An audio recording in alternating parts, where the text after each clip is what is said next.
एक बुढ़िया के 3 प्रश्न। नंबर 1, भगवान का पेट कब भरता है। नंबर 2, भगवान प्रसन्न कब होता है। नंबर 3, किसका जीवन व्यर्थ है। जय श्री कृष्ण दोस्तों, एक बार फिर से आप सभी दर्शकों का हमारे YouTube चैनल में बहुत बहुत स्वागत है। दोस्तों, आज हम आपके लिए एक बहुत ही ज्ञानवर्धक कहानी लेकर आए हैं। आपसे निवेदन है, हमारे चैनल को सब्सक्राइब अवश्य करें और बने रहिए इस कहानी के अंत तक। दोस्तों, एक बार एक राजा ने निश्चय किया कि हम हर सोमवार को भगवान शिव की शिवलिंग वाला हौद दूध से भरवाएंगे। पूरे नगर में घोषणा करवा दी कि कल कोई भी दूध को न बेचेगा न पिएगा, सारा दूध भगवान शिवलिंग के हौद में चढ़ाया जाएगा। राजा का आदेश पाते ही सभी ग्वाले दूध ले करके शिवलिंग के हौद के पास आ गए। हौद काफी गहरा और चौड़ा था।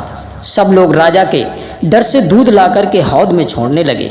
उस दिन किसी ने भी घूंट भर दूध नहीं पिया और न अपने बच्चों को पिलाया, न ही बछड़ों को पीने दिया। सारी प्रजा ने दूध हौद में डाल दिया, फिर भी हौद दूध से नहीं भरा। यह देखकर के राजा बड़ी चिंता में पड़ गया। उसी बीच में एक बुढ़िया माँ छोटी सी लुटिया में दूध लेकर आई और भगवान को दूध अर्पण करके बोली, हे परमेश्वर, पूरे शहर के दूध के आगे मेरे इस लुटिया भर दूध की क्या बिसात है, फिर भी मेरे इस दूध को स्वीकार करो। मित्रों, बुढ़िया के दूध चढ़ाते ही वो कुंड अचानक से दूध से भर गया। नौकरों ने यह खबर राजा को दी। सुनकर के राजा को बड़ा आश्चर्य हुआ। दूसरे सोमवार को राजा ने फिर वैसा ही आदेश दिया। शहर का सारा दूध महादेव के हौद में छोड़ा गया, फिर भी हौद दूध से खाली रह गया। फिर पहले की तरह बुढ़िया आई और अपनी छोटी सी लुटिया का दूध हौद में चढ़ाकर चली गई। बुढ़िया के जाते ही हौद दूध से भर गया। नौकरों ने यह घटना फिर राजा को बताई। यह सुनकर के राजा फिर अचंभित रह गया। अगली बार राजा ने यह कौतुक अपनी आंखों से देखना चाहा। तीसरा सोमवार आया तो पूरे शहर का दूध राजा ने अपनी आंखों के सामने हौद में डलवाया, फिर भी हौद खाली बना रहा। थोड़ी देर में फिर बुढ़िया माँ दूध की लुटिया लेकर आई। लुटिया का सारा दूध हौद में उड़ेलते ही हौद दूध से भर गया। बुढ़िया पूजा करके तो वहां से चली गई। बुढ़िया के पीछे पीछे राजा भी चल दिया। कुछ दूर जाने के बाद राजा ने बुढ़िया का हाथ पकड़ लिया। अब तो वह डर के मारे कांपने लगी। राजा ने कहा, माँ घबराओ नहीं, मैं तुम्हें कोई हानि नहीं पहुंचाऊंगा। तुम मुझे इतना बता दो, महादेव का हौद पूरे शहर के दूध से नहीं भरा, तुम्हारे एक लुटिया दूध से कैसे भर जाता है? तुमने कौन सा जादू कर दिया है? बुढ़िया कहने लगी, बेटा, जादू वादू कुछ नहीं है।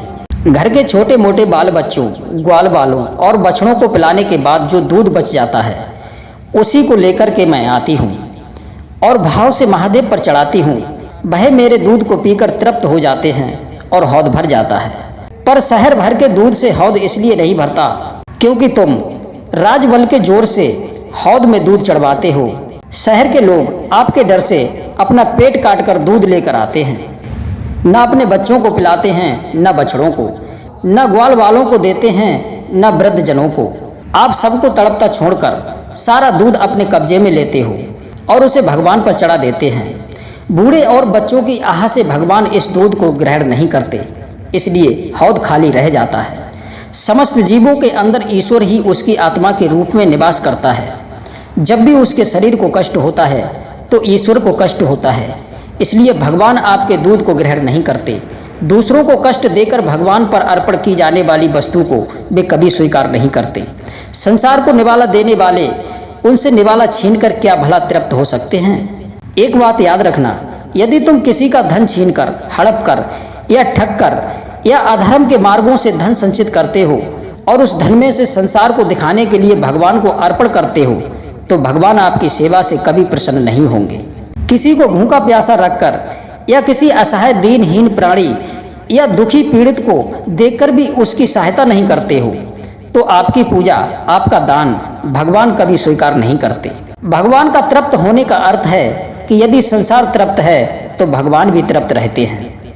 यदि सांसारिक लोगों को आप दुख देते हैं तो ईश्वर आपसे अप्रसन्न रहता है।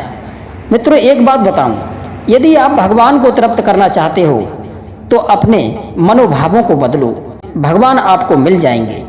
अगर आप अपने घर के बुजुर्गों का आदर नहीं करते, उन्हें आप फूटी आंख देखना पसंद नहीं करते, उनके भोजन पानी वस्त्र औषधि का प्रबंध नहीं करते, तो भगवान कभी आपसे प्रसन्न नहीं होंगे। यदि आप समस्त जीवों पर दया भाव नहीं रखते, सब लायक होते हुए भी मुसीबत में उनकी सहायता नहीं करते, तो भगवान कभी आपसे खुश नहीं होंगे। भगवान को खुश करने का अर्थ है दूसरों को खुश करो। भगवान को खिलाने का अर्थ है दूसरों को खिलाओ। विश्वास मानिए, यदि आप भूखे को भोजन देकर मंदिर में जाओगे तो भगवान आपकी पूजा से बहुत प्रसन्न होंगे। बिना साधना के ही वे आपसे प्रसन्न रहेंगे।